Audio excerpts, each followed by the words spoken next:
Hello everyone. ఈ మధ్య కాలంలో ఒక వెబ్సైట్లో వైరల్ అయిన ఇమిగ్రేషన్ టాపిక్ గురించి డిస్కస్ చేద్దాం. ప్రపంచ వలసల స్వర్ణయుగం ముగియబోతోంది.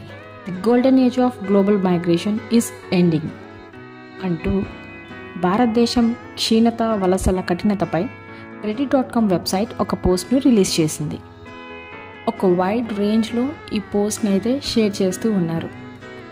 విదేశాలలో చదువుకోవాలనే స్టూడెంట్స్ అలాగే వర్క్ ఓవర్సీస్ ప్రొఫెషనల్స్లలో ఈ టాపిక్ తీవ్రమైన చర్చకు దారితీసింది. డిగ్రీ గురించి ఆలోచించవద్దు, మీరు నిజంగా దీర్ఘకాలికంగా అంటే లాంగ్ టర్మ్ బేసిస్లో ఎక్కడ నివసించాలనుకుంటున్నారో ఆలోచించండి అని ఈ పోస్ట్ ఒక సలహా ఇస్తుంది. Because here is the reality. ఖచ్చితంగా ఈ పోస్ట్లో వాస్తవం ఉందని చెప్పొచ్చు. భారతదేశం నివాస యోగ్యంగా మారుతూ ఉంది. పెరుగుతున్న వాయు కాలుష్యం, ఇన్ఫ్రాస్ట్రక్చరల్ ఫెసిలిటీస్, కరప్షన్, అలాగే క్లైమాటిక్ కండిషన్స్, వరదలు, వేడిగాలులు వంటి వాతావరణ తీవ్రతలను ఎగ్జాంపుల్గా చూపిస్తూ యూనివర్సిటీస్ ర్యాంకింగ్లను మాత్రమే కాకుండా లాంగ్ టర్మ్ రెసిడెన్సీ ఆప్షన్స్ని అంటే దీర్ఘకాలికంగా నివాసాలను ఎంపికలను పరిగణించాలని, ఈ పాయింట్స్ అన్నిటిని కన్సిడరేషన్లోకి తీసుకోవాలని అభ్యర్థులను కోరుతూ ఈ పోస్ట్ రిలీజ్ చేశారు. ఈరోజు మనం రాబోయే ఇంబ్యాలెన్సెస్ని మనం గమనించకపోవచ్చు, కానీ మీ 30 years ఏజ్ నాటికి మీ పిల్లల్ని పెంచడానికి, ఇల్లు కొనడానికి లేదా మంచి ఆరోగ్య సంరక్షణ పొందడానికి ప్రయత్నిస్తున్నప్పుడు ఇది మిమ్మల్ని ఒక ట్రక్ ఢీకొడుతుందని మెన్షన్ చేశారు. ఒక రెడిట్ యూజర్ అమెరికా ఎలా ఖచ్చితంగా మూసివేయబడుతుంది అని ఈ విధంగా వివరిస్తూ ఉన్నట్టు చూద్దాం. శాశ్వత నివాసం పెళ్లి చేసుకుంటే, లాటరీ గెలిస్తే లేదా అసలు దాని గురించి ఆలోచించకపోతే తప్ప చాలా వరకు అందుబాటులో ఉండదు అనే విషయాన్ని మెన్షన్ చేస్తున్నాడు. ఒకప్పుడు సులభమైన మార్గంగా భావించిన కెనడా ఇప్పుడు new restrictions, bans, tough requirements అంటూ మరింత కఠినంగా మారింది.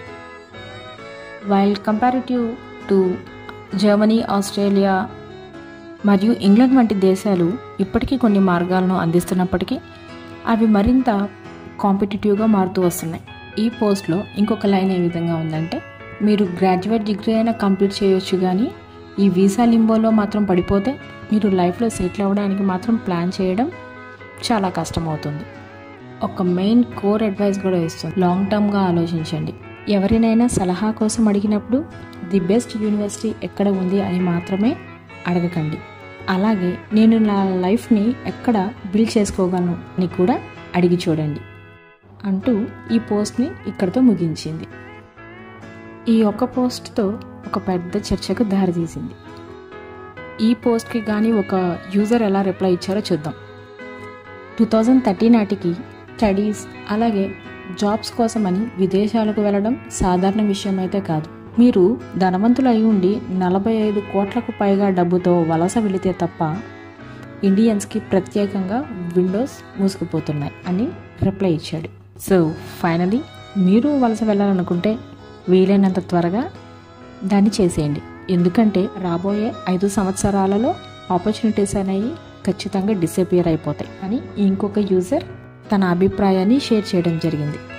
ఈ సిమిలర్ కన్సర్న్స్కి సంబంధించిన వ్యక్తులందరికీ ఆల్రెడీ ఆందోళన స్టార్ట్ అయింది. ప్రపంచవ్యాప్తంగా ఇమిగ్రేషన్ నియమాలు మారుతున్నందున విదేశాలకు వెళ్ళాలని కలలుగానే వారికి సమయం ఆసన్నమైంది. Just keep it on mind.